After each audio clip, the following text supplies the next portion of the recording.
Hello, this is the Watchdog, and welcome back to Fun with Watches. If watches weren't fun, you'd only need one. Today we're going to review the Lige 8935 chronograph. Let's start out with the wrist check. I'm wearing my Pagani Design PD 1664, which resembles the much more famous Rolex Daytona. And Grego is wearing a Benyar BY 5163M, which resembles a much more famous Omega DeVille. It was Grego's birthday, and Admiral Akbar gave Grego a gift. He opened it up and saw a small cage. Grego asked him what it was for. Admiral Akbar told him it was for catching frogs. It's a trap. Here's the watch. I've said in other videos that it kind of reminds me if Richard Mille designed a watch for Oriental trading. It just kind of looked fun at the time when I ordered it, but now that I've been wearing it for 3 or 4 days to review it, I don't know if it's as fun as I thought it was. But I'm going to go ahead and review it anyway. It's a big watch, but it's not that heavy. It's 38 millimeters at the bezel, which doesn't sound very big, but considering the watch is square, then all of a sudden that becomes a lot more bigger. But it's 41.7 millimeters at the case if you're not measuring at the bezel. Then it's a whopping 56 millimeters lug to lug, 13.5 millimeters thick, and has a 24 millimeter lug width, and weighs 100 grams on this silicone strap. The watch is a chronograph, and it has a Langeckson LD57 movement.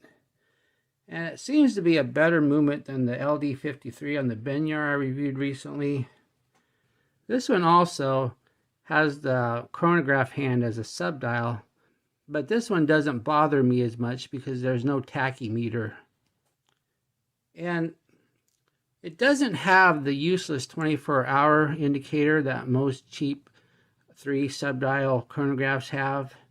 In fact, it has something pretty cool. It has a 1/10 of a second indicator up here. You can barely read it. In fact, you probably can't see it on my camera, but it says 1/20th of a second hand, but that is not the case.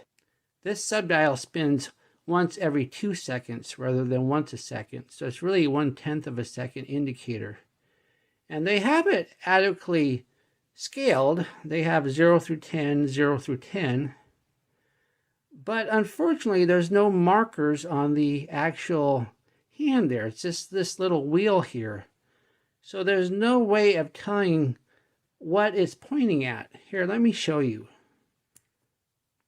I activate the chronograph and it starts spinning.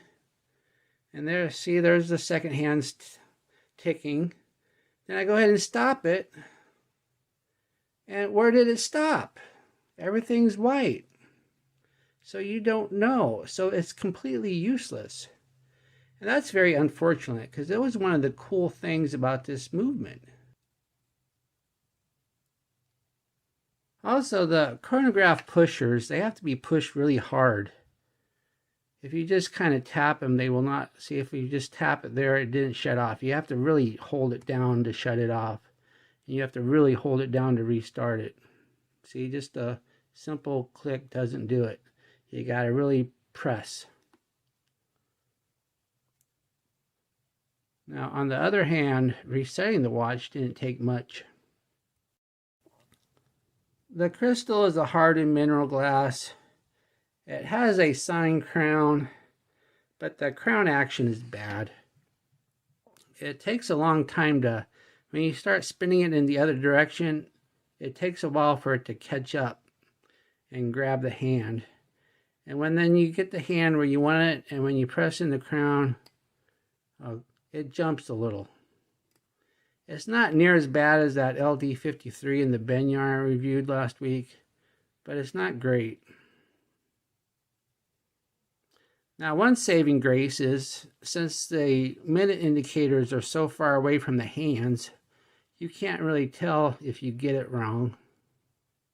The date's all over the place, but if you look down here, there's a little red indicator. So I'm assuming that's where the the actual date is supposed to be. Today's the 8th, and I have it set on the 8th there. I just wish they would have put that little red indicator on this sub-dial here, so the 1/10 of a second indicator was not useless. It has a snap-on case back with the Lige. It just has your basic 3 atmospheres water resistance. And it says all stainless steel, but of course only the case back is stainless steel. This is obviously a plated alloy for the case. The strap is silicone. It's got that really slick feel to it, like some cheap silicone does.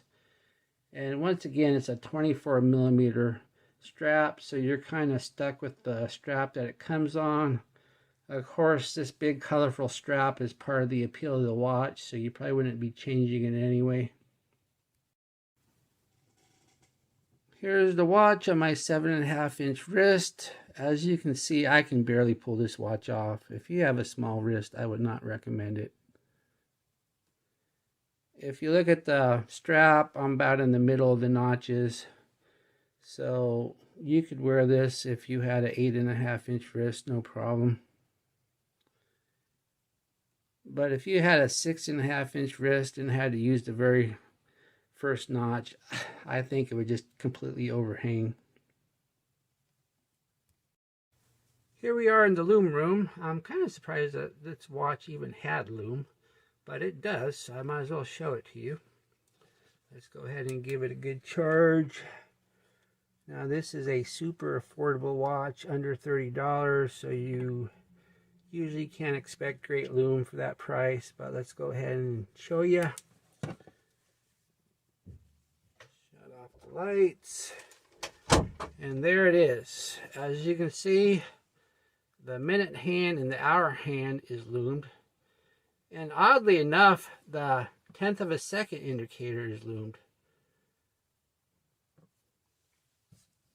But I don't know what good that does you. You turn on the chronograph and you can see it spinning, but when it stops, you don't know where it stopped. Also, well, let me move this out of the way. The second indicator of the chronograph is not loomed. So I don't know what good it is to have the 1/10 of a second indicator loomed, but not the actual second hand. It's kind of useless there too. Even if there was a way of marking where the 1/10 of a second landed, if you don't have the seconds as a reference, then what's the point? And as you can see, the lume's fading fairly quickly.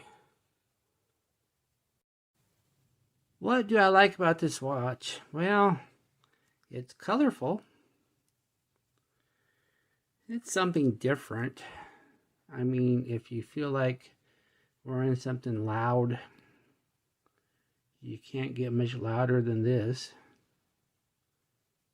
What are my gripes and groans? It's impossible to tell the sub-seconds. Why include a movement with a sub-second dial if you're not going to give it a decent hand where you can show where it actually hits? The sub-second dial was really the only saving grace of this movement. It's got lousy pusher action and lousy crown action. And at 24mm, you're not going to be changing straps at this thing. Do I recommend this watch? Well, that depends. I mean, if you like the looks of it, it's not going to fall apart on you. It will keep time. Things just aren't going to start going all over the place or anything. It's built well enough for the price. But if you're not a fan of this design, this watch is clearly not going to win you over. When I ordered this, I thought it would be fun. But after wearing it for a few days, I'll be glad to get rid of it. Well, thank you for watching my review. Be sure and like and subscribe to my channel. And I'll be back with another review or unboxing. Bye.